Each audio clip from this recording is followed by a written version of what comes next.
시냇가에 심겨진 나무, 복 있는 사람은 시편 1편에 있는 그 시냇가에 심겨진 나무, 만사가 형통한 그 인생 말입니다.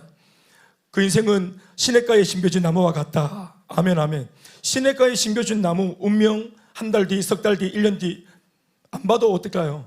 말라 죽을까요? 풍성하게 잘 열매 맺을까요? 풍성하게 잘 열매 맺는 아람들이 큰 나무로 자랄 것이라 기대가 됩니까? 이유가 뭐예요? 나무의 상태가 중요합니까? 뭐가 중요합니까? 어디에 심겼느냐가 중요한 겁니다. 오늘 꼬라지는 볼품 없어도 나무의 상태가 다른 곳에서 사막에 심겼다가 왔는 모양이지 뭐. 사막에 있다가 누가 훅 파가지고 뿌리째 들어서 시냇가에 심어놨는 기라. 그러니까 심길 때의 그 꼬락서니는 볼품이 없는데 이 나무 시냇가에 심겨졌어요. 미래가 긍정적입니까? 깜깜합니까? 내일이 좋게 전망되어집니까? 안 보입니까? 전망이 좋아 보이죠? 자, 대답하세요. 이유가 뭡니까? 나무의 상태입니까? 심겨져 있는 장소입니까? 심겨져 있는 장소. 아멘, 아멘. 이 시들어가는 뿌리가 물냄새 맡고 대지 밑으로 뿌리를 쫙 내가지고는 얼마나 양껏 수분을 빨아당기고 또 자연물을 빨아당겨서 얼마나 뿌리가 건강해지고, 건강한 뿌리는 이내고 줄기로 이 힘을 올려보낼 거고, 또 양껏 에너지를 빨아들인 이 줄기는 각 가지로 다 이 힘을 다 에너지 영양소를 다 내보내가지고 때가 되면 철을 따라 잎사귀가 맺히고, 철을 따라 꽃이 피고, 꽃이 떨어질 즈음 뭐가 달리고 열매가 맺히고, 중요한 것은 철을 따라 열매를 맺고입니다. 시들시들한 나무가 이내고 시냇가에 심겨져 가지고 장래가 초망되는데 아직까지 열매가 없는 이유는 뭘까요? 예? 지금 장소를 잘못 택한 겁니까? 예수 잘못 믿은 겁니까? 때가 아직 안 됐는 기라. 따라합시다. 기다려 보이소. 때가 되면 거둡니다. 아멘. 여러분, 셀가족들 왜 아직까지 예수 믿고 셀에 잘 왔고 이렇게 모임도 많이 하고 하는데 왜 자꾸 사람이 내가 원하는 셀 리더가 흡족할 만큼 안 바뀝니까? 네? 그 사람은 베리스입니까? 예? 포기해야 됩니까? 단지 뭐가 안 된 겁니까? 아직은 때가 안 됐는 기라.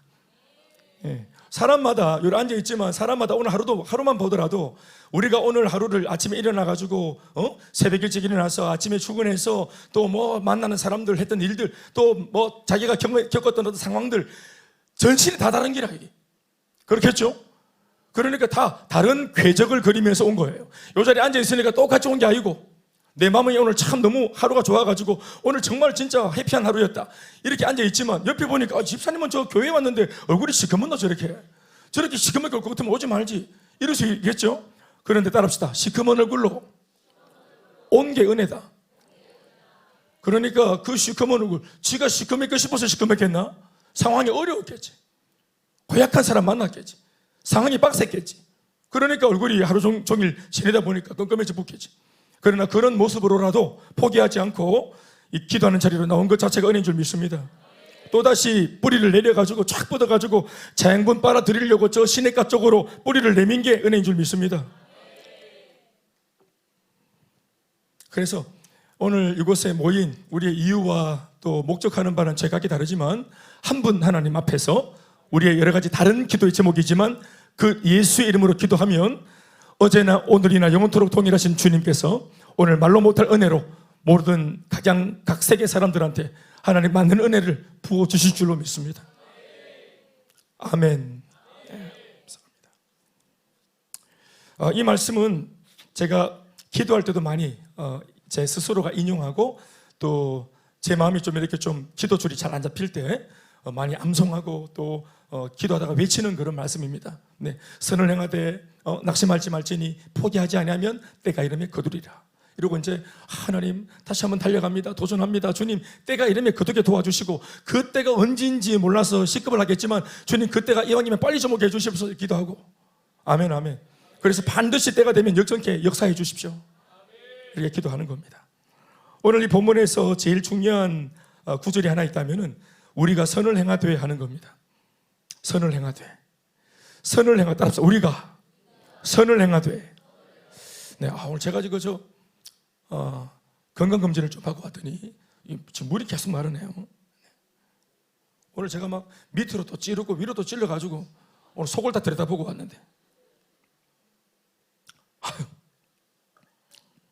입이 너무 말라요. 뭐 온몸이 지금 약기운이 있어가지고 이래 되겠습니까? 선행의 기운이 가득해야 될 목사가 약기운이 가득해가지고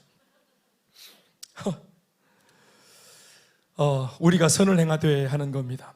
여러분, 하나님께서 기뻐하시는 게 뭐냐면은 우리가 선을 행하는 것입니다. 마귀가 제일 싫어하는 게 뭐냐면은 예수 믿는 사람들이 선을 행하는 것입니다.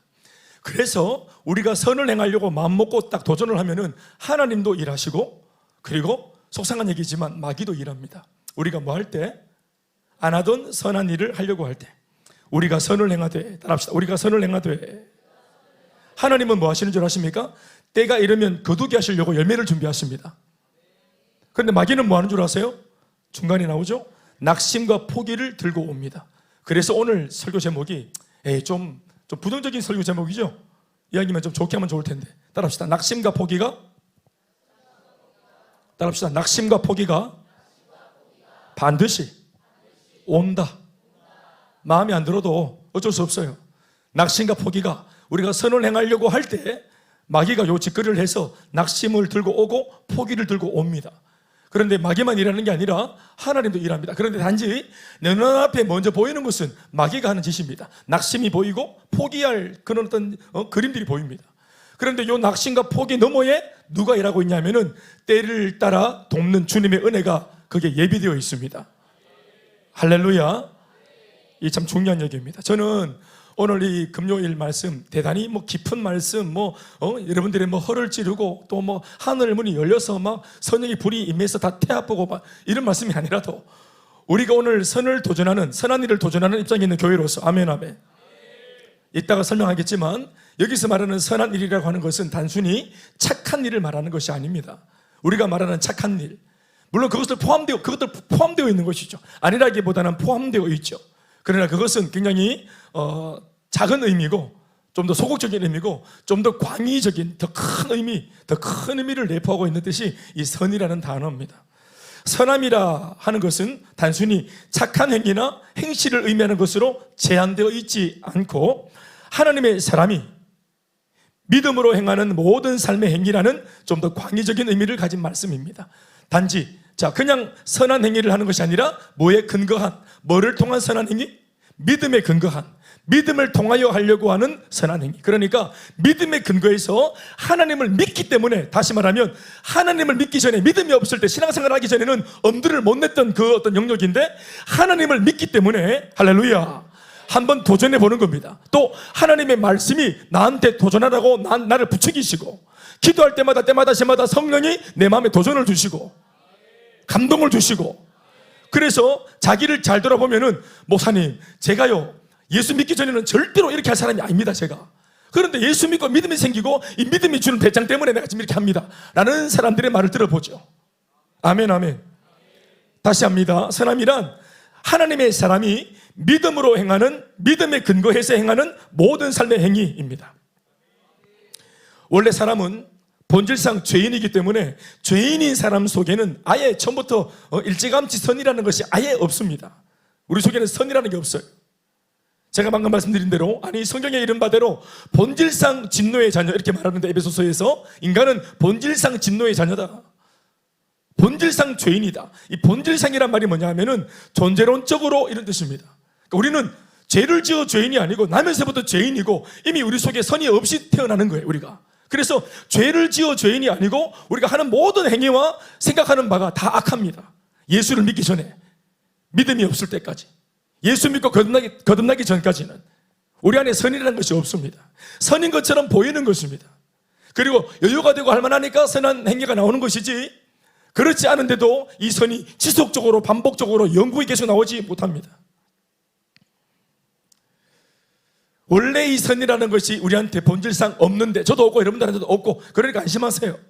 우리한테 원래 선이 없어요. 어떤 분은 나한테 찾아와서, 목사님, 요즘 따라 제가 왜 이러는지 모르겠다는 분이 계시는데, 요즘 따라 왜 그렇습니까? 제가 볼 때는 원래 그랬던 것 같은데, 하나님의 은혜 때문에 좀 괜찮아졌다가 은혜가 빠져나가면 원래대로 돌아가지. 선한 모습이 더 많은가 아니면은 불의한 모습이 더 많은가 하면은 우리가 알죠. 불의한 모습이 훨씬 많죠. 은혜 받고 오니까 좀 오늘 이렇게 또 우리 김미연 집사님처럼 지금 또 비행기 타고 와서 성교회 은혜를 받고 오니까 지금 그 좀 유효기간이 좀 가네. 그래도 이제 생기가 있고 좀 그러네. 저기 계속 가야 될 긴데 얼굴이 어두워질 때마다 필리핀에 갔다 오고 이래야 되면 참 좋겠네. 그래 안 되잖아. 그러니까 없는데, 선이 없는데 선하신 하나님, 선함은 하나님께 속한 것입니다. 그러니까 선하신 하나님, 선하신 예수님을 믿고 그 선하신 예수님을 우리가 영접하여 그 선하신 주님께서 우리 안에 들어와 좌정해 주심으로 우리 안에 이전에 없었던 선에 대한 거룩한 열망과 갈망이 생기는 것입니다. 아멘, 아멘. 그것도 심지어 선해지는 것도 아니에요. 예수가 들어오셔도 선해지는 게 아니라 단지 선한 것에 대한 열망이 생깁니다. 거룩한 것에 대한 갈망이 생기죠. 아멘, 아멘. 이게 이제 변합니다. 이전에는 추구하지 않았던, 그렇죠? 이전에는 우리가 점집에 가서 복 받기 원해서 점집에 가는 사람도 있고, 사실 교회 와서 복 받길 바라는 사람도 있고. 그런데 차이가 뭐냐면은 점집에 가서 거룩해지기 위해서 점 보는 사람 없죠. 경건하고 선하고 깨끗해지고 순결해지기 위해서 점집 가서 부탁하는 사람 없지요. 돼지 콧구멍에 쑤시 넣고 만원짜리 쑤시 넣고 나를 거룩하게 해달라고 그렇게 귀신한테 빌진 않죠. 복 받기 위해 빌지. 그러나 예수님께 나오면 복만 있는 게 아니죠. 우리가 빌고 기도하는 그 주님은 우리한테 거룩함을 요구하시죠. 그분이 우리에게 들어오시면은 우리 속에 거룩한 열망을 주십니다. 이전에는 생각도 안 해봤던, 예수 믿기 전에는 우리의 고민 자체가 아니었던, 고민의 주제거리가 아니었던 거룩한 삶, 경건한 삶, 선한 삶, 의로움이라는 거. 아멘, 아멘. 깨끗해지고 싶고 순결해지고 싶고 이런 것에 대한 열망이, 예수님의 성품을 닮은 이런 열망이, 그 성품이 원래 내 게 아닌데 예수님 들어오시면 주님 닮은 열망, 성품으로 쫓아가고 싶은 열망이 우리를 사로잡죠. 아멘, 아멘.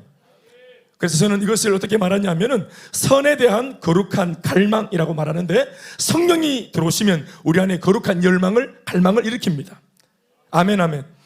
예수님께서 마태복음 5장에서 일찌감치 8가지 복을 말씀하신 적이 있어요. 예수 믿는 사람들이 장차 받을 복에 대한 언급인데요. 첫 번째, 심령이 가난한 자는 복이 있나니 천국이 저희 것이며, 또 애통하는 자는, 이렇게 하면서 8개가 쭉 내려가는데, 두 번째 복을 보면은 이미 심령이 가난해서 예수를 믿고 천국을 소유한 사람이 되었어요. 아멘, 아멘. 첫 번째 복이거든요. 그런데 예수를, 심령이 가난한 가운데 있다가 예수님을 덜컥 믿어가지고 그 심령이 회복되어지고 그 바람에 천국도 소유하게 되어지고 소위 영원한 생명의 주인공이 되었죠.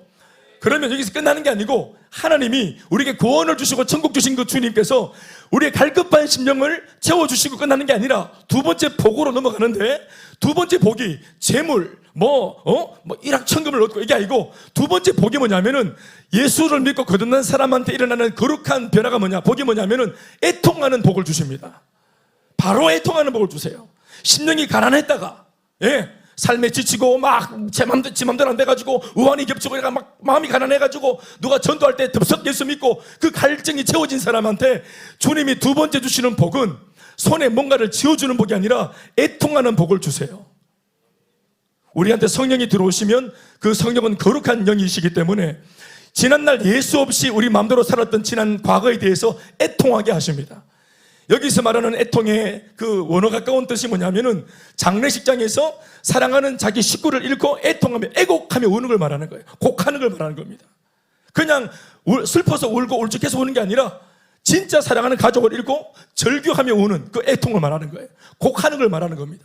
그런데 이게 한 생명을 잃은 가족이 하는 제스처, 그 곡하는 제스처인데, 이것이 어디서 일어나냐면은 다른 것이 아니고 과거에 예수를 믿고 보니까 옛날 예수를 믿기 전에 나는 죽어 있었구나.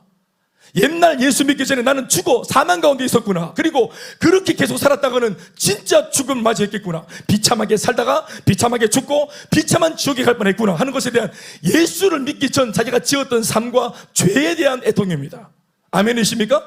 누가 죽었어요? 자기가 죽은 겁니다. 예수를 믿기 전 죽어 있었던, 죽어서 살긴 살았지만 죽은 채로 살았기 때문에 사랑이 안 되고, 죽었으니까 사랑이 안 되지. 사랑이 안 되고 의롭지 못하고 경건하지 못하고 순결하지 못하고 죽었기 때문에 의로운 것이 나올 수 없고 모든 선한 것에 대하여 죽어 있었습니다. 모든 아름다운 것에 대하여 거룩한 것에 대하여 우리가 예수 믿기 전에 죽어 있었어요. 그래서 그렇게 옛날 싸움이 많았던 겁니다. 여러분들 삶에. 왜 그렇습니까? 죽어 있었기 때문입니다. 그런데 그렇게 죽었던 우리, 앞으로 죽을 우리가 아니고 이미 예수 믿기 전에 죽어 있었어요. 그런 우리가 가난한 심령인 채로 있다가 예수를 만나고 성령이 들어오시면서 우리를 구원하시고 또 구원받은 백성이 되고 이 땅을 살아보니까 하나님의 백성다운 삶, 거룩한 삶, 경건한 삶을 추구하게 되어지는 것입니다.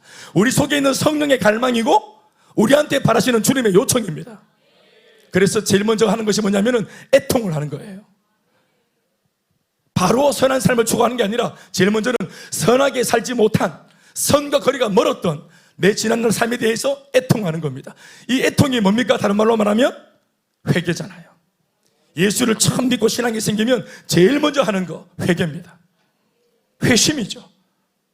아파하고 너 때문이라고 남편 탓, 부모 탓, 누구 탓을 했던 우리가 예수님 안에 진정한 나 자신을 그 거룩하신 주님 앞에서 내 죄의 진면목을 돌아보면서 누구 탓할 게 아니라 죄 가운데 빠져있던 내 본 모습을 먼저 깨달으면서 거기서 애통하고 눈물이 쏟아지고 십자가 앞에 절규하면서 주님밖에 없다고 은혜를 구하다가 변화받고 새롭게 되어지는 것입니다. 그래서 애통하는 자는, 자기 죄 때문에 애통하는 자, 가슴을 치는 자는 불행하다가 아니라 저희가 위로를 받는 복을 받을 거다. 복이 있나니 믿습니까? 진짜로 하나님 앞에서 선하지 못한, 선과 아무런 상관이 없는 일에 우리가 질투하고 투기하고 욕심내고 야망을 따라 살고 남 속여먹고 등쳐먹고 이렇게 반칙으로 살았던 지난 삶에 대해서 진짜로 애통하는 사람은 하나님이 위로해 주십니다. 그 눈물을 주님이 닦아주시는 것입니다. 그래서 마음에 진정한 평화가 깃드는 것이에요. 그래서 예수를 믿으면 여러분 꼭 한 번은 우리가 진짜로 웁니다. 예? 웁니다. 그래서 예수 믿는 사람들 보면은 목사님 예수 믿으면 강해진다 했는데 힘이 더 생기고 또 담대해진다 했는데 목사님 요즘에 제가 예수 믿으면 자꾸 약해진 것 같아요. 예, 왜 그러냐 그랬더니 자꾸 눈물이 나요. 여러분 눈물이 나면서 강해지는 겁니다. 그 눈물이 나는 게 강해지는 거예요. 그 눈물이 나면서 회복되는 겁니다. 요셉에게 보는 모습이 뭡니까? 요셉이 사실은 요셉 이런 얘기하면 안 되는데 그냥 구별해서 들으세요. 요셉이 사실 정상이 아닙니다. 형한테 발리고 속고 구덩이에 빠지고 노예로 팔려가고 또 보디발 집에서 노예 생활하는데 또 사모님이 막 란제리 입고 설치고 유혹하고 거기서 막 노란 누명 써가지고 또 지하 감옥 가지고 이런데도 요셉 보시면 알겠지만 요셉이 감정의 변화가 없어요. 애가 울지를 않아요. 10대 아이가 혼자 그래. 군대 갈 때 애들 우는 것 좀 보세요. 예? 어디 혼자 갈 때 김면저 필리핀 갈 때 보세요. 무서워가 우는 거 보세요. 아 울진 않았지. 비행기 타는 것도 무섭고 남편이랑 떨어지는 것도 무섭고. 아니 몰라. 부인 보내고 남편이 울었을지 몰라. 장대성 씨. 우리 울 일이 참 많은데 요셉 울지 않잖아요. 울지 않아요. 그게 우리가 하나님을 의지하고 믿음으로 자기 마음을 지켰기 때문이다 이렇게 보지만 사실 그건 정상이 아닙니다. 울지 않죠. 요셉이 변함이 없죠. 이걸 신앙이 좋은 모습으로만 볼 수 없어요. 10대 아이가 이렇게까지 좋을 수는 없는 거거든. 뭔가를 좀 들여다. 나중에 자기가 애굽의 총리가 되고 난 뒤에 먹을 양식이 자기한테만 있을 때 그 멀리 있던 고향에서 형님들이 양식 찾아 총리가 자기 동생인지 모르고 양식 찾아오잖아요. 그때 요셉이 앙금이 남아서 자기만 아는 그런 소심한 복수를 막 하지 않습니까? 그냥 밥 안 주고 계속 괴롭히잖아요. 그러면서 나중에 자기 방에 들어가서 어떻게 했다 합니까? 궁정에 떠나가도록 뭐 했다 합니까? 소리내어 울었다 합니까? 그 울면서 회복이 일어나는 겁니다. 울면서 눈물이 쏟아지면서 십수년 마음에 품었던 앙금들이, 분노가, 상처가, 아픔들이, 그래서 죽은 고목나무인 줄 알았는데 꽃이 피는 거예요. 사람이 은혜로 받고 회복되어질 때 제일 먼저 돌아오는 것은 죽은 감정이 돌아옵니다. 그래서 애통하는 마음이 생기는 거예요. 예수 믿고 두 번째 복이 뭡니까? 애통하는 거. 아멘이십니까? 애통하는 마음이 생기는 거예요. 죄에 대해서 애통하고 형님들한테 속았을 때 울면 약해지는 거잖아요. 자기 상황이 지금 뭔가 불안해졌다는 것을 인정하는 거잖아요. 자기가 상황을 딱 대충 보니까 이거 쉽사리 빠져나올 수 있는 쉬운 상황이 아닌데 뭔가 아직까지 더 고난이 남은 것 같은데 지금 울어버리면 안 되니까 이걸 끝끝내 참아내는데 결국은 그 차여있던 서러움이 한 번은 북받쳐 우는 겁니다. 그게 하나님의 손이 닿았을 때 눈물이 터지는 것이에요. 그러니 우는 것은 뭡니까? 건강해지는 것입니다. 진짜로 애통하며 눈물이 쏟아지고 한 바가지 쏟아지고 난 뒤에 하나님의 위로가 임한 뒤에 우리에게 미소가 회복되는 거예요. 상처를 가진 채로 아직 울지도 않은 채로 미소를 짓는 것은 그걸 썩소라 하는 겁니다. 성경이 없지만 썩소, 전문용어로 썩소. 난 이런 단어를 참 잘 만들었다 생각해요. 썩은 미소 아닙니까? 속에는 시커멓게 들었는데 애써 웃으니까 그게 썩소죠. 한번 진짜 하나님께 애통하고 우리의 마음을 쏟아놓고 우리의 마음을 다 토하고 쏟아놓고 어제 내시경 하려고 어제 국물을 얼마나 막 마셨는데 새벽에 얼마나 막 설사만 나올 줄 알았더니 위로도 토해가 나와. 막 얼마나 오바이트하는지 몰라요. 노란 국물을. 네? 그 토하는 마음. 그 노란 국물을 토하듯이 그렇게 애통하고 그래 그 다 토하고 나니까 속이 시원하대. 설명서를 봤어. 토하는 게 정상인가 싶어가지고 우리 제 지역 집사님이 주신 쪼가리를 봤다고 하는데 보니까 속에 있는 상황이 이렇게 변하는 그림을 그려놨는데 제일 마지막 그림이 뭐냐면은 맑은 노란 국물이 나온다.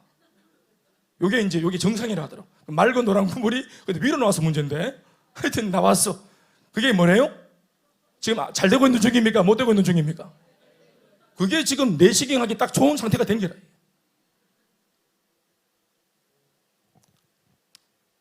내시경 안 좋아하십니까? 성시경 좋아하시죠? 읽어봅시다. 마태복음 5장 4절 말씀 같이 한번 읽어볼까요? 한번 마음에 담으십시오. 이 말씀을 시작.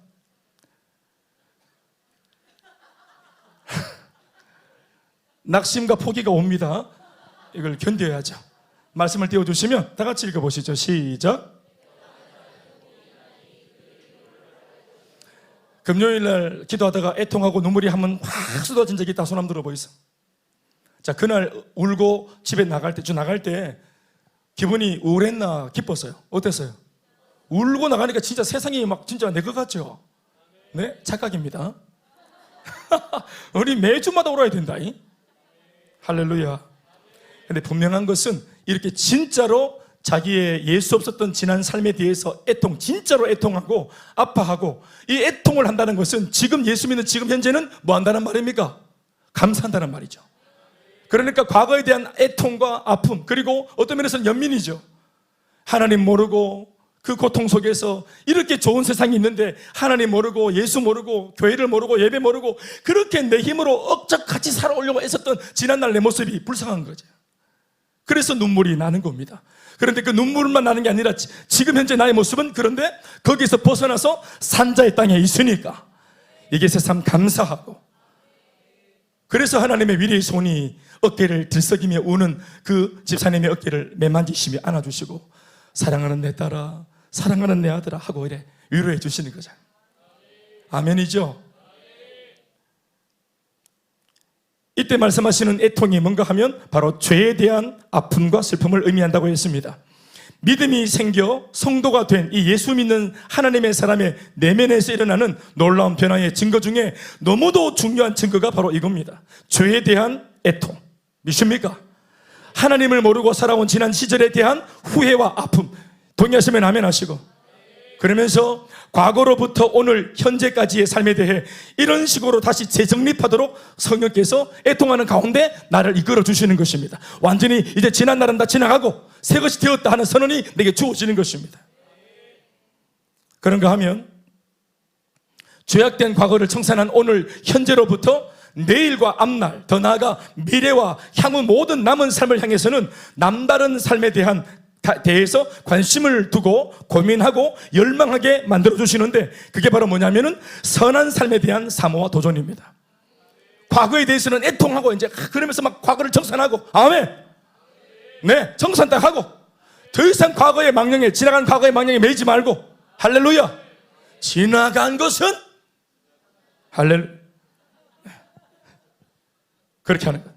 그리고 과거만 청산하는 게 아니라 아까도 말했지만 오늘 회복한 현재로부터 미래에 대해서는 새로운 도전을 하도록 성령께서 내한테 열망을 주십니다. 같은 팔복의 말씀을 인용해서 설명을 드리면 이 애통 뒤에 뒤에 바로 다음에 오는 것은 아니지만 요 애통 뒤에 오는 네 번째 복이 있죠. 의에 줄이고 목마른 자는 복이 있나니 저들이 땅을 차지할 것이다 하는 말씀. 아멘 아멘. 따라합시다. 의에 줄이고 목마른 사람. 믿습니까? 그러니까 하나님의 의, 이 땅에서 사람들이 말하는 도덕적인 의 정도가 아니라 하나님이 말씀하시는 절대의. 아멘 아멘. 하나님이 말씀하시는 절대의가 뭔지 아세요 여러분? 사랑입니다. 네. 의로움. 모두가 다 정직하게 의롭게 바라게 이렇게 말하니까 너무 경직되는데 하나님께서 말씀하시는 최고의의 경지가 뭐냐면은 사랑하는 겁니다. 아멘 아멘. 사랑이 의입니다. 그러니까 이 하나님의 사랑이 통치하지 않는 직장. 나만 예수 믿지 세상은 그대로잖아요. 내 속에는 하나님의 사랑이 임하고 평화가 임해서 은혜가 충만한데 이 상태로 내가 여전히 지난주와 그대로인 직장에 출근해서 그 예수 믿지 않는 동료들과 같이 서로 섞이고 그들은 여전히 속에 건모와 술수가 있고 반칙이 있고 짜증이 있고 분노가 있고 야망이 있고 또 반칙을 기꺼이 하고 성공하기 위해서라면 이런 것들 그 무질서한 세계 속에 물론 그렇지 않은 분도 계십니다. 내가 이렇게 말하니까 목사님은 너무 세계관이 어둡다 하던데 왜 그렇게 부정적으로 보냐고 하던데 우리의 원래의 모습이 그런 겁니다. 내가 아미다라고 말하는 것은 내가 말을 부정적으로 하는 게 아니고 네 속에 있는 네 상태가 부정적인 거예요. 의사가 환자 보고 아미다 말할 때 무슨 선생님 자꾸 부정적으로 말하냐고. 그게 아닙니다. 세상에 대한 진단을 하는 것은 목사님이 세상적인 것이 부정적인 게 아니고 세상이 그렇다. 이걸 설명해야 되나? 그런데 나는 이런 말 들어봤어. 행복 모임 하다가 세상이 어떤지 막 설명해 주니까 나를 탁 쳐다보면서 목사님은 왜 이렇게 부정적이냐고 하더라고. 난 이렇게 이걸 부정적이라고 말한다고 생각할 줄은 꿈에도 몰랐는데 처음 들어봐서 그런 소리를. 여기도 혹시나 싶어서 말씀드린 거예요. 그러니까 나만 되나 되었지 세상은 그대로인데 드디어 이제 어제까지는 그나물에 그 밥으로 사니까 아픔이 없었고 막 이랬죠. 줄이지 않았죠. 그런데 정의가 무너지고 질서가 무너지고 하나님의 사랑의 메말은 세상 속에 딱 들어가 있으니까 줄인 겁니다. 하나님의 거룩, 하나님의 의로움, 하나님의 사랑이 없는 현장에 대해서 내가 줄인 거예요. 배가 고픈 겁니다. 시작한 거예요. 이게 더 이상 나한테 만족을 못 주는 겁니다. 돈만 벌고 나오는 직장, 서로 관계 안 맺어도 괜찮아. 우리가 다 원하는 게 회사에서 일하고 돈 벌러 왔으니까 무슨 여기서 뭐 관계를 맺고 사랑하고 위해주고 필요 없어. 네가 나를 대면 대하면 나도 그렇게 대하고 우리가 원하는 거 얻어가면 되는 거지. 이런 마음이 있을 수 있죠. 그런데 이 예수를 믿고 은혜를 받은 이 사람은 거룩하신 하나님의 성령이 내한테 이 의에 대한 목마름을 주시는 겁니다. 믿습니까? 이 직장이 하나님 나라가 되지 못하는 것에 대하여 목마르고 아멘 좀 크게 하시죠. 경험해 보셨습니까? 친구를 보니까 옛날에는 그냥 친구였는데 이 친구도 예수 믿으면 참 좋겠다. 저렇게 밤새도록 밤이 늦도록 술잔을 기울이면서 저 공간 노래를 부르고 앉아있는 저 친구 노래방 가서 저 그냥 탬버린 흔들고 있는 저 친구도 예수 믿으면 참 좋을 텐데 우리 교회 지하 본당 와서 흔들어 제끼면 좋을 텐데 이런 마음이 들죠. 양육받으면 참 좋을 텐데 어떤 사람을 볼 때 이런 열망이 생기죠. 갈망이 생기죠. 그게 의에 줄이고 목이 마른 것입니다. 그래서 왜 예수 믿는 사람들은 자꾸만 전도하는 줄 아십니까? 지가 목이 말라서 전도하는 거예요. 저 사람을 돕고 싶은 하나님의 사랑이 내 안에서 차고 넘쳐서 내가 목이 마른 겁니다.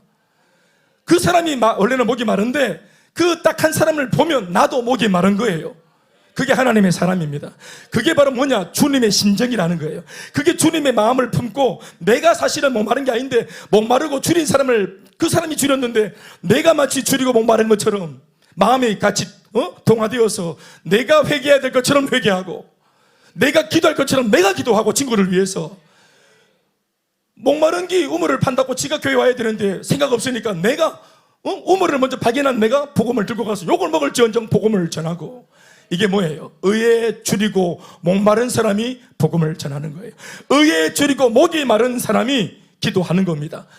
간절한 사람만 기도하는 게 아니라 이미 응답을 많이 받은 사람일수록 기도의 묘미를 알기 때문에 기도 안 하고 있는 사람을 보면서 목이 마른 거예요. 그래서 셀리더는 조금 더 맛이 봤기 때문에 기도해야 될 형편에 있으면서도 기도를 그렇게 안 하는, 그리고 계속 목말라 하는 내 셀가족을 향해서 자기가 목마른 것처럼 셀리더가 기도하는 거 아니겠어요? 왜 기도합니까? 셀리더가 조금 더 뭐하기 때문입니까? 의에 줄이고 목이 마른 거예요.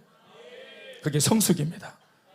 성장하고 성숙하고 먼저 은혜를 받으면 목이 말라요. 의에 줄이고 의에 대해 목이 마르단 말이에요. 이게 뭡니까? 이게 바로 성령께서 내게 이전에는 고민하지 않았던, 오늘 말씀을 띄워보면 뭐를 향하여 도전하는 겁니까? 선을 행하는 겁니다. 믿음에 근거하여 하나님이 기뻐하시는 일, 그 하나님께서 정의하시는 선에 도달하고자 이전에는 엄두를 안 냈던, 굳이 안 해도 괜찮았던 일에 대해서 의에 줄이고 목이 마른 바람에 이 선한 일을 행하는 겁니다. 아멘이십니까? 어디까지 행하는 줄 아세요? 8번째 복까지 가면 어떤 일인 줄 아십니까? 마태복음 5장 10절에서 12절 말씀, 8번째 마지막 복입니다. 8복 중에 마지막. 시작. 의를 위하여 박해를 받는 자는 복이 있나니 천국이 그들의 것입니다. 심지어는 어떻게 해요? 목이 마르고, 의의 목이 마르고 줄여서 내가 복음을 전하기 위해 쫓아가는데 내 이런 마음을 몰라서 심지어 그 친한 친구나 가족들이 나를 핍박하고 박해해도 이 의를 위하여 받는 박해와 핍박을 나는 기뻐한다. 믿습니까? 그럴 정도로 내 속에 이 열망이 차고 넘치는 겁니다. 선에 대한, 이 선한, 주님이 기뻐하시는 선한 일을 하고야 말겠다는 거룩한 목마름에 사로잡혔어. 박해해도, 오해해도, 왜곡해도 끝까지 꿋꿋하게 이 선한 일을 한번 하려고 마음먹은 이상 포기하지 않고 계속 가는 겁니다. 언제까지? 때가 되어 거둘 때까지. 심지어 이 사람 어떻게 합니까? 11절 12절 마태복음 읽어보세요. 나로 말미암아. 시작.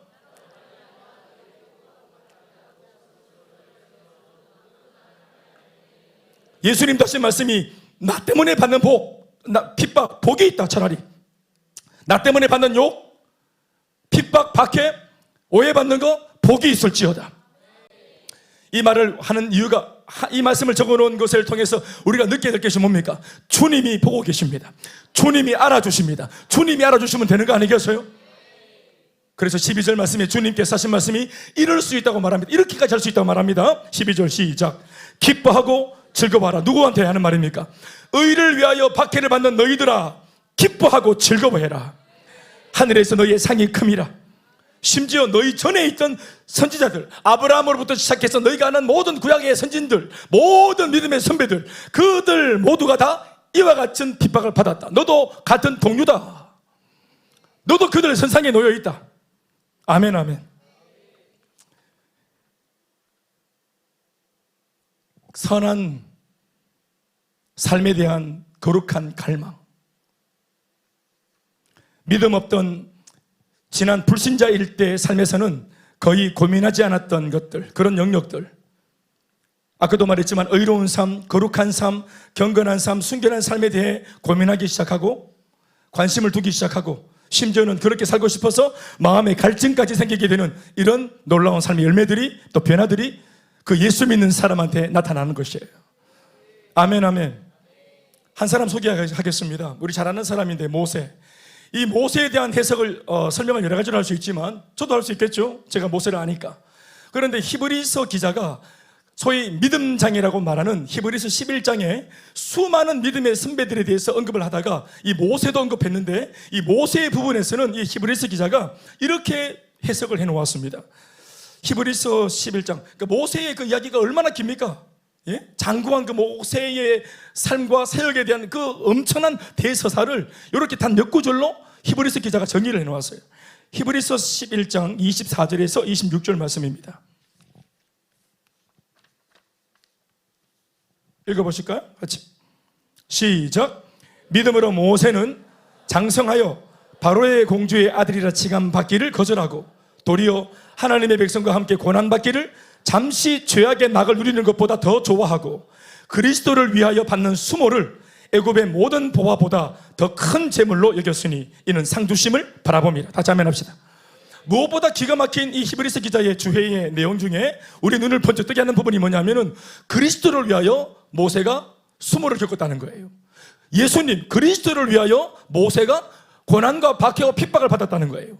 예수님의 영광을 위하여, 예수님의 기쁨을 위하여 고난과 핍박을 굳이 안 받아도 되는데 자기가 스스로 자처해서 도리어 하면서 바로 궁정에 자신이 어릴 때 이미 그 갈대 상자에서 그 나일강에서 이렇게 나무 상자에서 그렇게 건진받아가지고, 그래서 이름도 모세 아닙니까? 물에서 건졌다고 그래서 건져낸 자.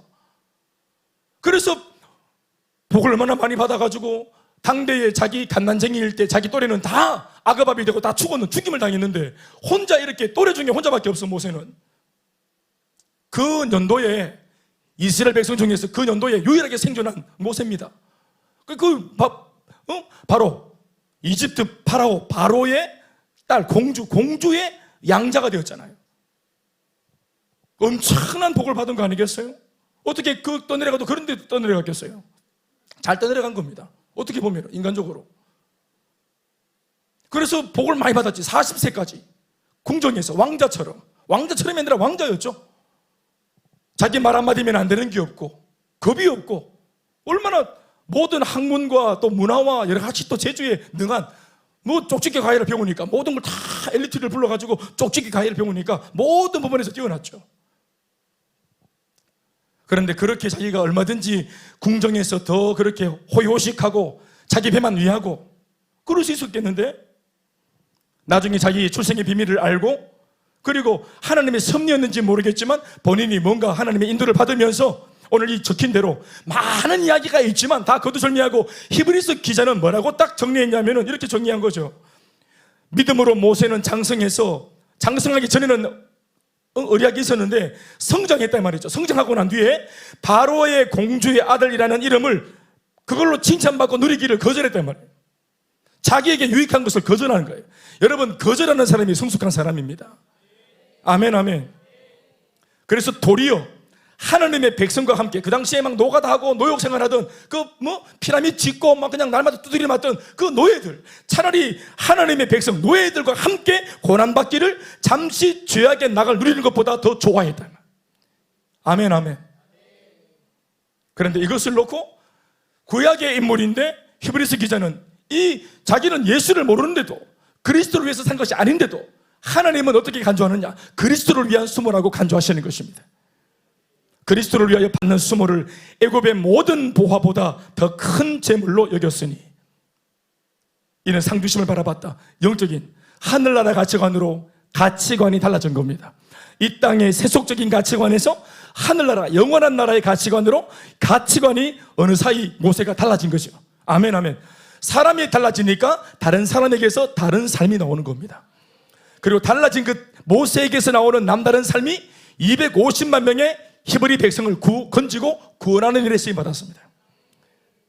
한 사람 자신이 혼자 누리던 거 그걸 포기하니까 나 혼자 알고 누리던 것을 포기하고 주님의 그 은혜의 역사의 무대 위에 인생을 드리니까 이 한 사람 나 혼자 잘 먹고 잘 살다가 그냥 그렇게 잘 죽었다더라 끝날 수 있는데 내 한 사람이 자기 껍질을 깨고 마음 하나 결심하고 하나님의 역사의 무대에 나를 던졌더니 한 민족 400년 동안 고통하던 히브리 백성의 역사가 달라졌습니다.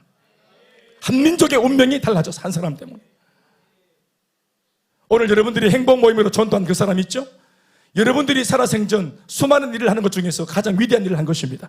복음을 전한 그 사람의 운명을 바꿔준 거예요. 그리고 변화된 그 사람은 평생 계속 예수 믿으면서 또 예수 믿는 사람과 결혼해서 또 아이를 낳고 계보를 이어서 그렇게 놀라운 영적인 계보가 흘러가게 되는 그 일에 여러분들이 우연인 듯 우연을 가장한 하나님의 필연 가운데 쓰임받은 겁니다.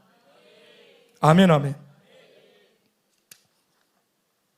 모세 보십시오. 그러니까 이전에 안 했던 거죠. 하나님의 은혜를 깨닫고 성장하고 가치관이 달라지고 성령의 강력한 갈망들이 자기를 사로잡으니까 개인의 유익을 포기하고 하나님의 거룩한 그 공동체에 몸을 던져서 차라리 고난받는 것을 더 즐거워하는 사람, 이게 선하다고 본 것입니다.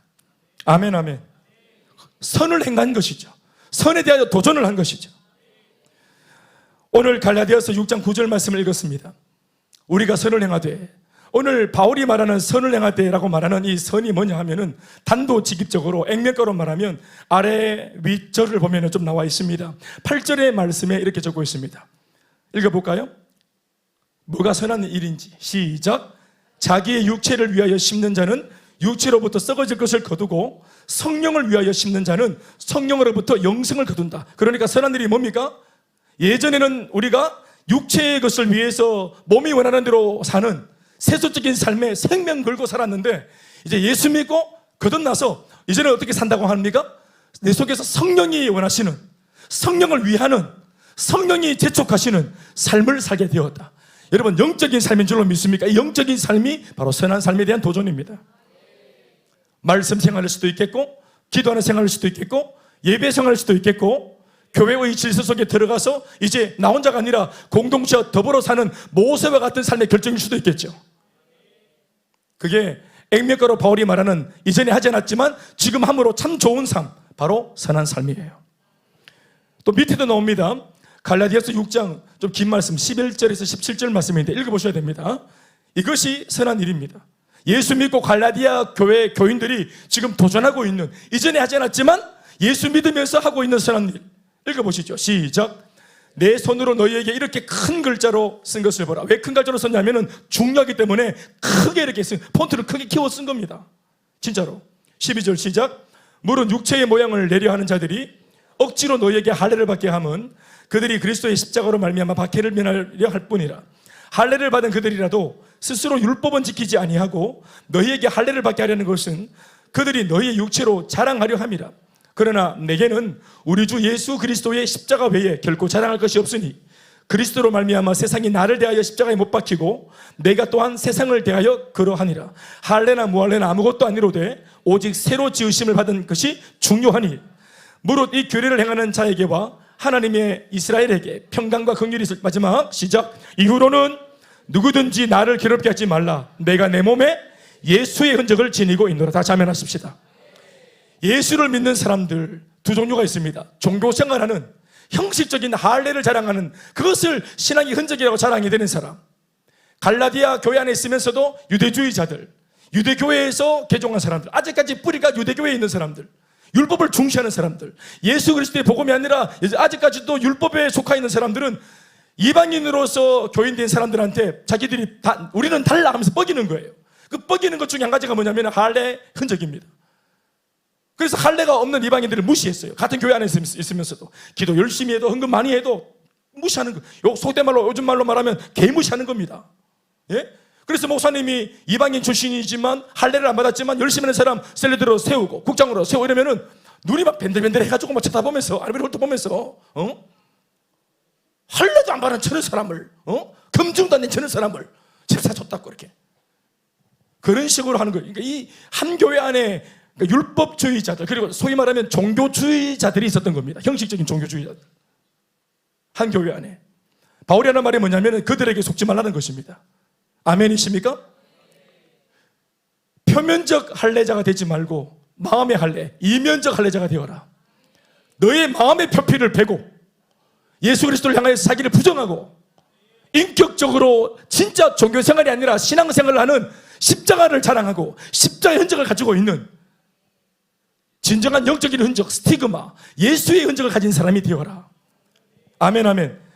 그래서 외적인 종교생활을 멈추고 진정으로 마음 다해 예수 믿는 십자가 사랑과 은혜에 감동한 사람, 그런 진짜 백의 신앙생활을 하려고 하는 이 애씀이 뭐냐 하면은 이게 선한 도전입니다.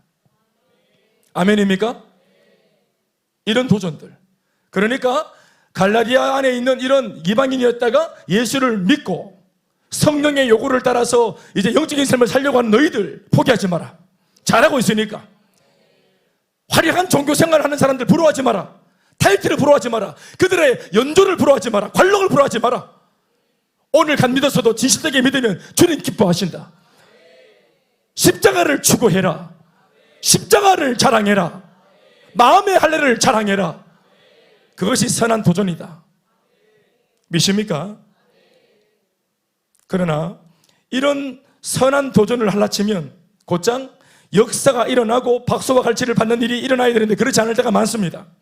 그래서 오늘 말씀대로 때가 이럴 때까지 이 선한 도전과 거룩한 행보 참 잘한 것인데 이걸 절대로 포기하지 말고, 당장 박수가 없고 열매가 없을지라도 네가 예수 안에서 너무너무 잘한 선한 도전, 당장 열매가 없을지라도 포기하지 말고 지속적으로 해나가야 한다고 바울이 말하고 있는 것입니다.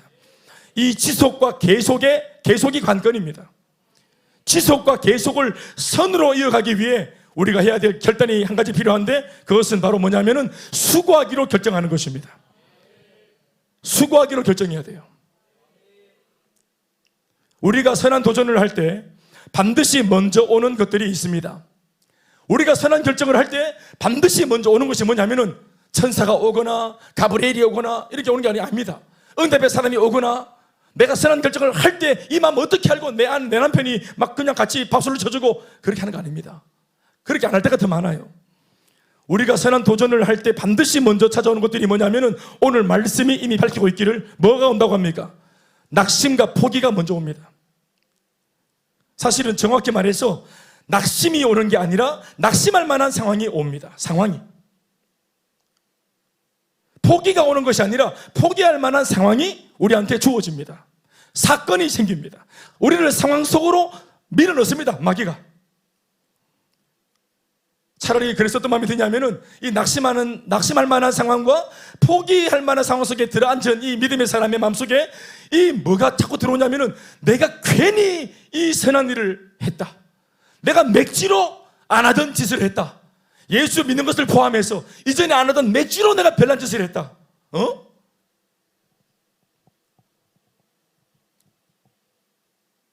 미연 집사님 지난 9월 달에 이번 2월 달에 가는 필리핀을 지난 9월 달에 신청했죠. 그러니까 9, 10, 11, 12, 1, 2 5개월 동안 후회 안 했어요.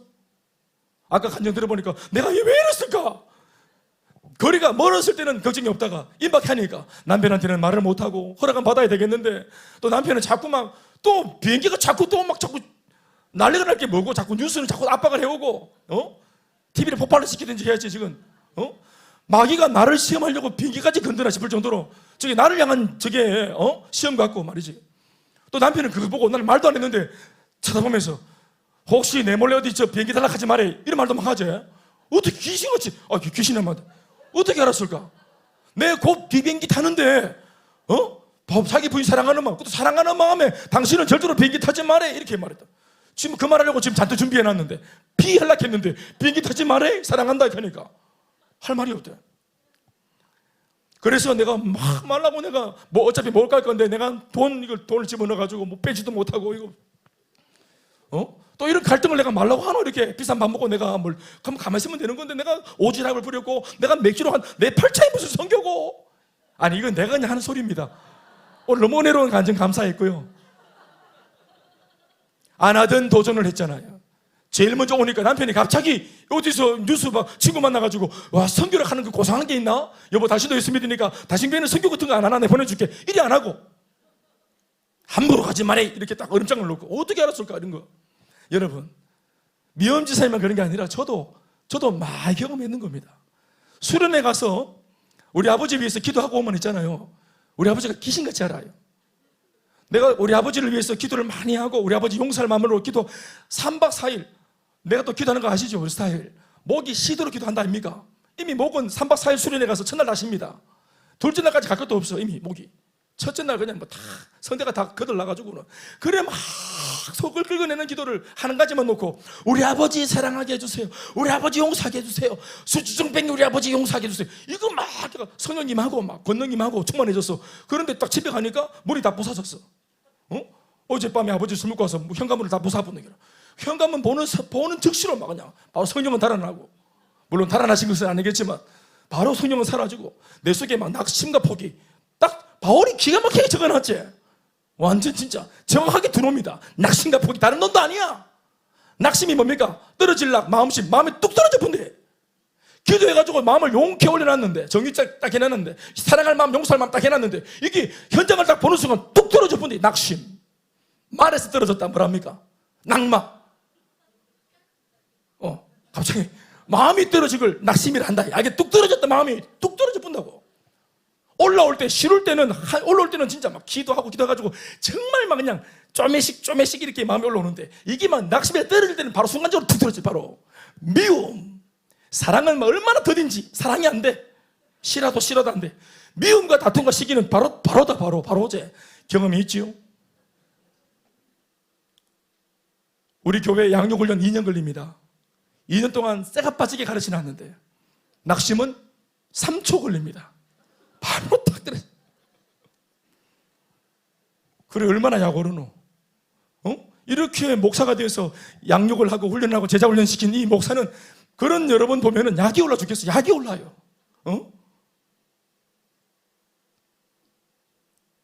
수고해야 됩니다, 여러분. 여기에 어느 지점에서 수고가 올까요? 이런 낙심할 상황에 이르지 않도록, 포기라고 하는 결론에 이르지 않도록 기도하고 몸부림을 치는 과정에서 우리가 뭐 하는 겁니까? 수고해야 됩니다. 선을 행하되 낙심할 상황, 포기할 만한 상황이 올 때 이거를 때가 이럴 때까지 계속 돌파해서 나가는 과정 속에 뭐가 필요합니까? 우리한테 수고가 필요해요. 수고 필요합니다. 시작에 미약하죠? 나중은 창대합니다. 욥기 8장 7절 말씀. 시작은 뭐하다고요? 시작은 미약해요. 그러나 나중은 반드시 뭐합니까? 말씀대로라면 창대합니다. 그러니까 미약한 시작과 창대한 나중, 이 사이가 있단 말입니다. 성경은 절대로 말하지 않지만 우리는 항상 이것을 경험하고 있죠. 시작과 나중 사이, 미약과 창대 사이 우리는 놓여 있어요. 그러나 지금도 우리는 어디로 가고 있는 중입니까? 미약에서 더 미약으로 갑니까? 미약을 출발해서 미약을 떠나 어디로 가고 있는 중입니까? 미약해도 창대를 향해 가고 있는 중입니다. 낙심하지 말고 포기하지만 않는다면, 뒤로 물러나 침전에 빠지지 않는다면, 이때까지 참은 것이 억울해서 분노를 지난주에 버리지 말로 일주일 더 참았노? 포기를 지난주에 버리지 왜 참았노? 왜 그렇게 1월달 2월달 은혜를 그만이 받았노? 컨퍼런스를 왜 갔노? 아울렛지는 왜 갔어요? 은혜를 그걸 받고 왔는데. 그러니까 만약에 3월달에 무슨 일이 있어서 신앙 포기하면은 미연 집사님 돈 들여서 필리핀 간 거, 뭐 기도하고 이렇게 막 또 막 셀 가족들한테도 기도 부탁받고 이렇게 기도 받은 거, 이거 다 헛거란 말이에요. 그러니까 여러분 포기할 마음이 있거든 지금 빨리 포기하세요. 더 수고하지 말고. 고난받고, 그렇게 고난을 받고 받았지만 포기하지 않고 인내에 온 게 어딨노? 그게 안 아까워요? 이게 아까워서라도, 견뎌낸 세월이 아까워서라도 끝을 봐야죠. 때가 이름에 거둔다 안 합니까? 한번 거다 봐야죠. 기도를 아직까지 못 받았지만 이때까지 포기하지 않고 해봤잖아요. 예? 이게 억울하지도 않습니까? 원수를 맺으면 원수를 맺게 한 그 원수놈은 잘 잔대. 원수는 나를 신경도 안 써요. 항상 보면 원수를 당한 사람이, 원수를 품은 사람이, 막 당한 사람이 잠을 못 잔대. 이걸 견디고 참아낸 세월이 얼마나 아깝노? 그 원수가 내 앞에서 내가 듬뿍 용서하고 사랑해서 뒤집어지는 꼴을 봐야지. 아니, 그렇다고요. 좀 그랬으면 좋겠네요. 사실 이게 신앙인지 오기인지 모르겠지만 저는 사실 이런 정신이 좀 있습니다. 네. 군에서도 마찬가지입니다. 뭐 믿음으로 제가 군대 생활한 게 아니고 오기로 좀 한 것도 있어요. 사실은 예배 드릴 때마다 지어박으니까 막 30년 전에 해병대 아닙니까? 30년도 더 됐네. 33년 전에 해병대 아닙니까? 나이가 확 나쁘나? 군대 간다고 딱, 저 교회 간다고 손 딱 들으면, 그러면 30분 뒤에 연병장이 집합한다. 옷 갈아입고. 옷 갈아입는 동안에 석불로 내가지고 불러가서 저어서 완전 우리 전문용어로 다구리를 해가, 다구리란 수많은 소매니 피플, 많은 우리 친구들 사이에서 이렇게 다 이렇게 몸의 대화를 나누는 걸 말하는 거예요. 예, 수면처럼 이렇게 다 주물러 주는 거예요, 이렇게. 그러면 이제 굳이 안 주물러 주셔도 되는데 다 주물리 키 가지고 이렇게 해가지고 이제 너덜너덜해져가지고 모자 쓰고 그래가지고 이제 그 군용 트럭 타고 덜덜덜 하면서 이제 교회 갈 때 눈물을 막 흘리면서 가는 거예요. 그리고 또 내려서는 또 정신없이 또 막 예배 드리다가 언제부터 쫄리냐? 목사님 축대할 때부터 쫄리는데 축대할 때 또 가서 또 맞아야 된다. 또 가서 또 맞아야 돼. 일주일 월화수목금 계속 맞는 거예요. 그냥 하나 주일날 아침에 선임하사가 나와가지고 딱 중사 선임하사가 나와서 자 불교 갈 사람 손들어 손 따라라, 천주교 갈 사람 손들어 따라라 손들어, 기독교 갈 사람 손들어 따라라. 내가 들면 안 되는 기라. 그런데 또 들어. 이게 하나님께서 오른손이 하는 일을 왼손은 모르게 이렇게 오른손이 그러면 또 그래가지고 두드리 맞는 거예요. 왜 두드리? 지난주에 두드리 맞고 갔다 왔지. 그리고 지난주에 두드리 맞았으니까 그게 억울해서 이번 주 또 가는 거예요. 그러니까 2주 두드리 맞았지? 그게 아까워서 3주째 또 손드는 거예요. 그러니까 2주 말라 맞았노? 처음부터 가지 말지. 그러니까 이게 제 계산법입니다. 하나님께서는 수학이 진짜 무리한인데 이런 계산법을 저한테 허락해 주셨어요. 한 달 맞았는 기라 5주째 또 드롭. 왜? 한 달 맞았잖아. 이게 아까워서. 그럼 한 달 전에 차라리 손 들고 아침 손 내리고 맞지를 말지. 말라고 맞았노? 그래서 억울해서 또 들고.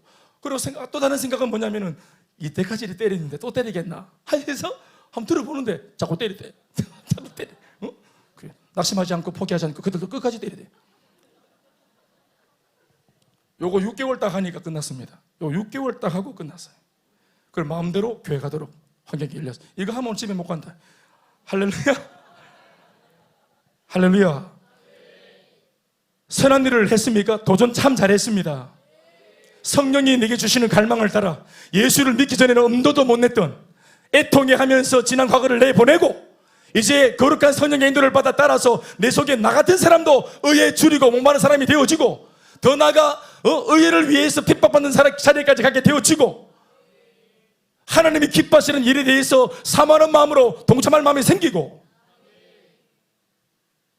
이렇게 마음먹은 거 비록 해봤던 것이 아니지만 새로운 도전, 이 선한 도전을 하게 하신 것이 성령이시잖아요. 그렇지만 반드시 아까도 말했지만 내가 선한 도전할 때 주님도 일하시지만 마귀도 일한다 했어요. 마귀의 일은 두 가지, 딱 드러나는 현저한 일 두 가지, 낙심할 상황과 포기할 상황을 들고 옵니다. 속이는 거예요. 그 두 가지로 괜히 선한 일을 했다, 이 일과 이 결단을 괜히 했다, 욱해가지고 은혜 받아서 욱해가지고 나도 모르게 체면 때문에 내가 그냥 양육훈련 이번에 썼는데 아이고 내가 이걸 어떻게 안 오시고 막 지금 물을 수도 없고 욱해가지고 또 아울리지 신청했는데 이거 빼도 박도 못하고 욱해서 안 그런 사람도 있겠지만 우리가 낙심과 포기라는 순간을 만날 때, 제 말은 그런 순간을 만날 때 내가 했던 선한 결정들에 대해서 반드시 후회하는 마음이 일어날 수밖에 없어요. 그게 강력한 도전이죠. 마귀 도전입니다. 그래서 육체로 성령으로 시작했다가 육체로 마치는 사람들이 교회 안에 있는 것입니다. 거기 두 가지 돌풀이에 걸려서 낙심과 포기에 걸려서 낙심해버리니까 낙심한 마음에서 뭘 결정합니까? 포기를 결정하죠. 너무너무 잘했는데 그 선한 도전을 하려고 하는 마음 아무한테나 주신 것이 아니에요. 하나님께서. 아멘이십니까? 이스라엘 백성들이 모세를 따라서 안 했던 짓을 했죠? 그게 뭐냐면 출애굽을 결정하잖아요. 400년 동안 종로로 타면서 가만히 입 다물고 가만히 있었잖아요. 지어박으면 지어박히는 대로, 죽을 주면 죽을 먹고 이거 말고 김치 주세요 이런 소리 못합니다. 지어박히고 밥 먹으러 하면 밥 먹고 자라 하면 자고 나오라 하면 나가고 종이죠. 노예입니다. 완전히. 그렇게 살면 못하래. 오늘 하루 못하래. 안 지어박히고 못하는 겁니다. 오늘 하루 안 지어박히, 옆집보다 안 지어박히면 행복해요. 그게 행복이야. 그게 오늘 하루의 내 삶에 대한 기대치입니다. 이것도 기대치로, 이것도 삶이라고, 그런 거를 애굽에서의 종로로서라는 그 삶을 삶이라고 산 거라고, 그게 뭐 사는 것처럼 살았어요. 사는 것도 아니죠. 자유인의 삶을 맛본 적이 없잖아요. 400년 동안이나. 종살이 중에 태어난 다음 세대들은 자유를 맡기게 본 적이 없어요. 오랫동안 불신자 집에서 살았고 예수 믿고 서로 사랑하고 우애 있게 예배드리고 서로 기도해주고 이 삶을 본 적이 없어요. 집안의 가풍 자체가. 그런데 모세가 와서 새로운 꿈을 주죠. 적과 꿀이 흐르는 가나안 땅을 말해주면서 너희들은 여기에서 바로의 명령을 들으면서 벽돌 굽는 백성이 아니라고, 하나님의 백성이라고, 아브라함의 자손이라고, 약속의 백성이라고, 이 복음을 처음 모세를 통해 들으면서 그들 속에 이 메시지를 통해서 꿈이 생긴 겁니다. 그래서 본 적 없고 경험한 적 없지만 적어도 첫 번째 뭡니까? 출애굽할 마음을 먹지 않습니까? 이 패배한, 이 잘못되어진 삶이 뭔가 문제가 있다는 이 문제의식을 복음을 듣고 더 나은 삶에 대한 가치를 들으면서 깨닫게 되어지잖아요. 그 전까지는 몰랐어요. 이게 단 줄 알았단 말이에요. 홍영표 집사님 맞죠? 네. 한 집 건너 한 집, 뭐 인생이 다 그렇지, 다 이래 살지, 뭐 별난 게 있을까봐. 근데 교회 왔더니 별난 게 있는 거예요. 억수로 많아. 별난 게 한두 곳도 아니라. 그러니까 그제서야 내가 섰던 이 땅이, 내가 추구했던 삶의 방식이 뭔가 문제가 있었구나를 처음으로 알게 되어지는 거예요. 그러면서 여기를 떠나야 되겠다고 마음으로 출애굽을 하지. 근데 출애굽을 해서 놀라운 결단을 했지. 그런데 놀라운 결단하고 포부도 당당하게 나갔는데 제일 먼저 만나는 것은 뭡니까? 닫혀있는 홍해 바다였죠. 닫혀있는 홍해 바다였습니다. 그래서 원망이, 바로 그 순간이 뭐예요? 포부도 당당하게 위대한 결단과 선한 도전을 했지만 홍해를 만날 때 그 상황이 뭡니까? 낙심과 포기의 상황이죠. 그것을 할 수밖에 없는 상황이 온 겁니다. 상황이. 낙심이 온 게 아니고 포기가 온 게 아니고 낙심할 상황, 포기할 사건이 생긴 겁니다. 거기에서 누가 끝까지 하나님을 향해서 전진합니까? 모세 한 사람이 하나님의 꿈을 붙들고 전진하죠. 우리 앞에 벽을 만났을 때 그때는 그 순간은 멈춰야 될 순간이 아닙니다. 기도하고 내 힘이 바닥났을 때 멈추는 순간이 아니라 성령의 은혜와 권능을 의지하는 시간입니다. 그래서 은혜를 구하고 하나님 밤새 불어주신 동풍을 통해 그 바다가 갈라질지 어떻게 알았겠어요? 할렐루야. 모세가 기도해서 응답 받은 거지만 사실 모세도 몰라서 놀랐단 말이에요. 이렇게 응답이 올 줄 몰랐지. 누구도 몰랐던 크고 은밀한 비밀한 일이 일어났죠. 거기까지 간 사람이 되었기 때문에, 그 선한 도전을 했기 때문에 기적을 본 겁니다. 우리는 아예 이런 일이 있을 줄 알고 출애굽을 하지 않습니다. 도전하지 않습니다. 모험하지 않습니다. 확인되지 않은 것에 대하여 모험하지 않아요. 도전하지 않습니다. 그러니 낙심할 상황도 없고 포기할 상황도 물론 없죠. 도전을 안 하니까. 그러나 그거 아십시오. 도전하지 않은 그 상황이 바로 이미 낙심이 된 상황이고, 도전하지 않는 그 순간이 바로 이미 포기가 되어진 순간입니다. 이미 마귀 앞에서 진 거예요. 그러니까 마귀가 건들지 않는 겁니다. 이미 진 것이기, 패잔병이기 때문에. 그러나 마귀는 도전하겠다는 사람 건드리고 해보겠다는 사람 막아섭니다. 여러분, 저항을 만나는 것이 그게 이정표입니다. 내가 하나님을 향하여서 잘하고 있다는 거, 이게 하나님 기뻐하시는 도전이라는 증거가 뭐냐, 이정표가 뭐냐면은 마귀의 낙심과 포기입니다. 그것을 만날 때 지금 내가 잘 되고 있구나를 경험해야 되는 거예요. 그게 잘 되고 있다는 증거요, 이정표입니다. 박수와 갈채를 두려워하십시오. 칭찬을 두려워하십시오. 그래서 시작이 미약하고 저 나중은 확실하게 창대하다, 이 확실한 창대는 보장이 되었는데 이제 갓 출발한 나는 여전히 미약해. 이게 맞나 싶은 마음도 들고 두려워. 그래서 과정에 성경은 침묵하지만 미약한 시작과 창대한 나중 사이에 뭐가 있는 거예요? 기도가 있는 겁니다. 기도하며 믿음을 앞장세우며. 그래서 우리의 믿음이 자라고 성장하고 내가 변화되어지는 그 공간이 어디입니까? 그게 과정에서 일어나는 거예요. 그래서 시작이 창대하면 그것만큼 불행이 없습니다. 시작이 창대하면 교만해지고 기도할 일이 없고 하나님 의지할 일이 없죠. 그래서 망하는 겁니다. 언제나 시작은 미약해야 됩니다. 우리 교회 첫 개척하고 출발할 때 이야기도 마찬가지죠. 다 아시겠지만 출발은 미약했습니다. 할렐루야. 그래서 간절했죠. 그래서 새가 빠지게 전도했죠. 그러나 그것이 한때 아니라 15년째 그 긴장과 텐션으로 하고 있으니 하나님의 은혜인 줄 믿습니다.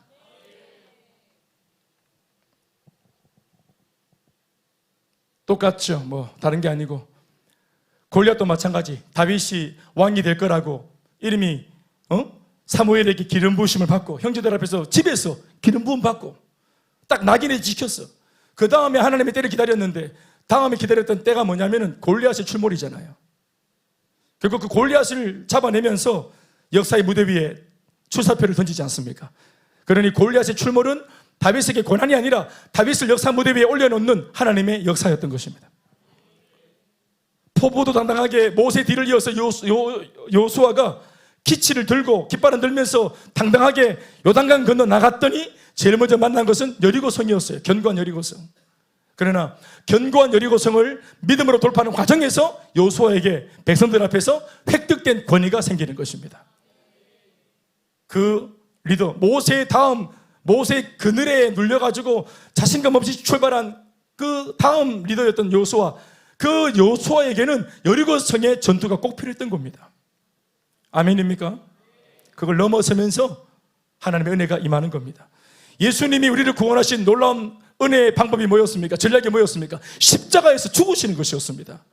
낭패처럼 보이고 절망처럼 보이고, 그러나 예수님은 십자가 앞에서 낙심하지 않고 포기하지 않으셨습니다. 그래서 때가 되어 우리를 구원하시는 열매를 거두셨습니다. 오늘날 예수님의 제자들을 보십시오. 제자들도 땅끝까지 이르러서 증인되라는 명령을 받고 포부도 당당하게 나갔지만 제일 먼저 경험한 것은 박해였죠. 박수가 아니었잖아요. 그러나 사도행전에서의 제자들은 복음서에 나약한 제자들이 아니었죠. 그래서 기도하고 성령을 구하고 충만해서 난관을 돌파해 나갔죠. 그래서 사도행전을 자그마치 28장이나 썼죠. 아멘 아멘. 우리들도 마찬가지입니다. 우리가 선한 결정, 선한 도전을 하고 내 속에 주시는 성령의 갈망을 따라 의로운 행위를 하고 선한 도전을 하면 제일 먼저 박해를 만날 수 있고 반대를 만날 수 있고 손해보는 상황을 만날 수 있습니다. 그때 머리가 복잡해집니다. 똑같이 지금 제가 계속했던 말과 똑같이 어떤 상황입니까? 낙심과 포기하고 싶은 그런 마음들이 생깁니다. 그게 마귀의 트릭입니다. 그래서 선한 이 도전을 포기할까? 접어버릴까?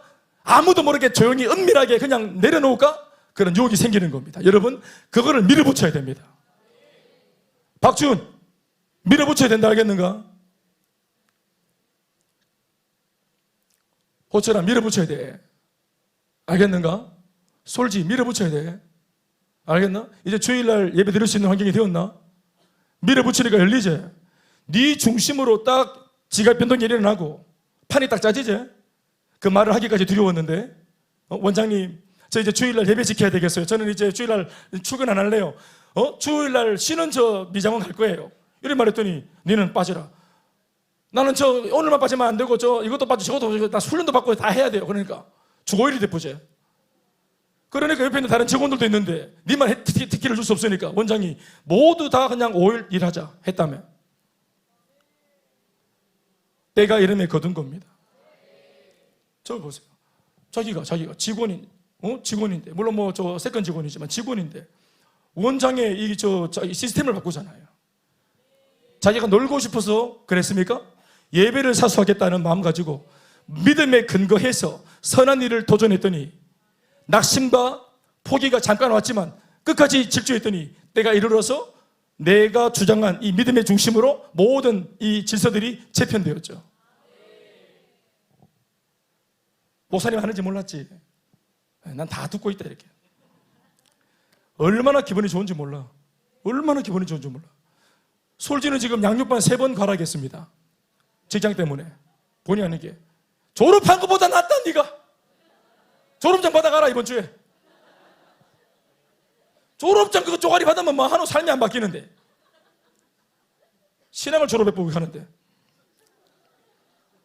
사랑하는 여러분, 그래서 애초에 시작한 성령의 감동을 받아 애초에 시작한 그 선한 결단, 선한 도전 하기를 잘했다고 생각합니다. 1호 집사님, 셀리더 지금 7년 차가 그런데 셀리더 이거 사역 선한 도전 잘했지? 하면서 할수록 생각이 복잡하고 안 그렇지? 하면 할수록 할렐루야. 끝까지 미니까 마승희 집사님 저렇게 분가해서 한 명을 배출하고 할렐루야. 저 뒤에서 흐뭇하게 웃는 네 마누라를 봐라. 제 집사 막 흐뭇하게 다 내가 했다면서 이렇게. 다시 말합니다. 그래서 우리가 하나님이 주신 선한 일을 도전하는 할 때, 이걸 밀고 나갈 때 낙심에게 지지 않도록, 포기 앞에서 무너지지 않도록 기도하고 몸부림을 치는 과정 속에서 우리는 자랍니다. 이게 수고가 되겠지만 그 수고를 해야 됩니다.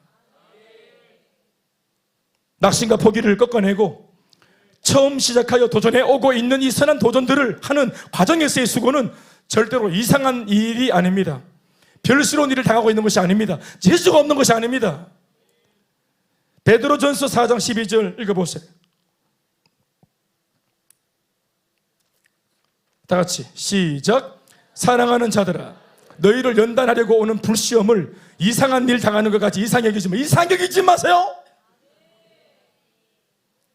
오히려 13절 시작. 다 같이 읽어주세요. 시작. 즐거워하라. 이는 그의 영광을 나타내실 때에 너희로 믿습니까? 그래서 마지막 19절 참고 구절, 저 19절 베드로전서 4장 19절 시작.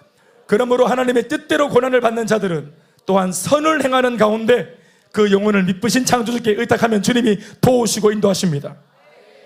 적어도 고난이 있다 그래서 선한 일을 행하는 이것을 포기하지 말고 꺾지 말고 부끄러워하지 마세요. 이상한 것도 아닙니다. 말씀 뵙겠습니다. 아울리치 수고하는 거죠. 그렇지만 선한 도전입니다. 아울리치도 여행이죠. 선교 여행. 그러나 일반적인 그 어떤 호화스러운 여행보다 가치롭고 기억에도 오래 남는 아름다운 귀한 가치 있는 여행입니다. 복음을 전하고 필리핀에 있는 사람들에게 난생 처음 보는 사람들한테 어차피 처음 보고 또 다시 안 볼 사람일 수도 있기 때문에 안 부끄러워 그게. 그래서 늘 부끄럽고 소심쟁이였던 나한테 그 상황 자체가 담대함을 주네. 아멘 아멘. 좋아요. 이번에 아울리치 전도 많이 했나? 한국에서 친구들한테 전도할 때는 약간 좀 부끄럽고 그런 게 있었는데 필리핀 친구들한테 전도할 때는 안 부끄러웠지. 그치? 예빈이 어떤 너? 필리핀 친구들한테 복음 전할 때 신났었지? 지금 유도 질문하고 있는 겁니다. 설아, 복음 막 전할 때 고생스럽나? 짜증났나? 신났나? 신났지? 다음에는 엄마가 같이 왔으면 좋겠다 싶었지, 그치? 예빈아, 다음에는 엄마랑 아빠랑 같이 왔으면 좋겠다 싶었지, 그치? 그렇지. 좋아도 내 이렇게 고생하는데 엄마 아빠는 지금 뭐하노 싶었지. 그래서 아빠 이번에 저 신청했더라. 주양이도 같이 갔나? 주양이 이번에 간다 그죠? 친구들한테 이제 전도 받아가 이번에 가기로 마음먹었네. 할렐루야. 나는 이 기억이 이 아이들 평생에 남는 기억이 될 줄로 믿습니다. 네, 예빈이 엄마 딸 예빈이랑 같이 여행 좀 다녀보셨잖아요, 그렇죠? 그 여행들은 돈 쓰고 맛있는 거 먹고 정말 잘 갔다 오고, 그 나쁜 게 아니라 잘 갔다 왔지만 이 아이 내리시기 얼마나 기억이 남을까요? 그러나 일주일 6일 이거 선교 여행 갔다 와서 이 어린아이들이 꼬맹이들이 엄마도 없이 거기 가가지고 복음을 전하고 일주일 실컷 쓰임받았던 이 기억은 평생 이 아이들의 삶을 붙들 겁니다. 그뿐 아니라 대놓고 공식적인 자리에서 간증이란 이름으로 자랑할 수도 있는 귀한 여행이죠. 그렇죠. 우리 대부분 성도들 보면은 우리 가족들끼리 여행 갔다 온 거는 다 쉬쉬하잖아요. 맛있는 거 먹은 거 이런 거 쉬쉬하고 이렇게. 또 막 어디 외국 유럽 가서 사온 그 귀한 또 그 브랜드 신발 이런 거 고라다 이런 거 있잖아요. 이런 거 막 감추고 이렇게. 그렇지만 복음 전하고 온 이 이야기는 공식적으로 자랑하잖아요. 도전을 주잖아요. 내가 고라다 입고 오면 누가 도전 받습니까? 짜증내지? 그러나 복음을 전한 이야기를 하면 모두가 울고 도전받고 감동하죠. 행복 모임도 수고롭지만 낙심과 포기가 늘 도사리고 있고 우리를 그 암초에 걸리게 만들려고 도사리고 있는 행복 모임 사역에 그런 것들이 있어요. 낙심과 포기가 거기 있어요. 도사리고 있습니다. 그러나 이런 것들이 전혀 우리에게 별스럽지 않을 정도로 가치가 있는 것이 뭐냐면은 사람의 영혼이 살아난다는 거예요. 그래서 참으로 귀한 선한 도전이죠. 셀 사역하는 우리 셀 리더의 사역들도 낙심과 포기가 도사리고 있지만 그러나 가치로운 사역이고 선한 도전입니다. 우리 이번에 4명이 준비하고 있는 단기 선교도 마찬가지로 낙심과 포기가 도사리고 있겠지만 굉장히 가치로운 선한 도전입니다. 그런 의미에서 믿음을 근거로 하나님 앞에서 우리가 하고 있는 선한 도전 가운데 어떤 면에서 가장 선하고 가치로운 도전은 단연 예수님의 지상 대명령에 근거하여 온 세상에 복음을 전하고 사람의 영혼을 구원하여 살리는 도전인 줄로 믿습니다. 이것이 가장 선하고 선한 도전이에요. 선한 도전 중에 선한 도전이에요. 더불어 이 선한 도전을 해가는 길에서 요구되어지는 부분을 감당하는 헌신 역시도 위대하고 선한 일일 것입니다. 우리의 몸을 하나님께 드리는 것, 우리의 시간을 몸된 교회와 함께 내가 내 시간을 집행하는 것, 때로는 나만 위해 있었던 물질의 집행을 오늘 몸된 교회에 같이 헌신하면서 더 가치로운 일에 우리가 이 물질을 집행하는 헌신도 굉장히 선한 도전일 것입니다. 마찬가지로 이 선한 도전을 해 나가는 길에서 반드시 버려야 하고 또 넘어서야 할 일을 감당하는 것 역시도 선한 일입니다. 예를 들면 미성숙한 자신을 성장할 수 있도록 하려고 양육을 받고 훈련을 받는 것, 그것을 결단하는 것도 선한 도전이죠. 자신의 게으름과 나태함을 사실 사람이 살면서 나태와 게으름이 필요할 때도 있어요. 일주일에 하루 정도는 좀 그냥 내 맘대로 널브러져가지고 이렇게 막 이게 필요합니다, 사실은. 그러나 모세처럼 그걸 포기하는 겁니다. 아멘. 2명 나왔네요. 히브리서의 11장 24, 5, 6절 이 말씀 찢지 마세요. 모세처럼. 아멘 아멘. 바로 공주의 모습, 왕자의 모습으로 칭찬받는 것보다 도리어 이것을 버리고 하나님의 백성과 함께 고난받기를 더 즐거워했던 모세처럼. 아멘이십니까? 그것을 알아먹으십시오. 가장 선하고 하나님 기뻐하시고 하나님의 마음과 하나님의 시선이 머무는 곳에 우리 인생을 두려고 하는 이 영민함이 있으십시오. 그래서 그 게으름과 나태함을 포기하는 것도 선한 일입니다. 자신의 고집을 버리는 것도 선한 일입니다. 이번 시즌 우리는 돌아오는 주일을 기점으로 이 선한 도전을 하게 될 겁니다. 이제 양육과 훈련 그리고 복음을 전하는 행복 모임 사역, 이 두 가지 양대의 축이 이번 주일을 기점으로 출발합니다. 방관자가 되지 말고 구경거리 되지 말고 기웃거리는 사람 되지 말고 함께 내 교회에서 내 교회의 성도인 내가 기껏 같이 적극적으로 몸을 담고 함께 호흡하고 함께 난관을 돌파해 나가면서 함께 성장해서 이리도 가고 저리도 가는 이 금년 봄을 진짜 충실히 눈물로 씨를 뿌려 반드시 기쁨으로 단을 거두는, 함께 거두는 저와 여러분들 다 되시길 바랍니다. 아멘이십니까? 박수하시겠습니다.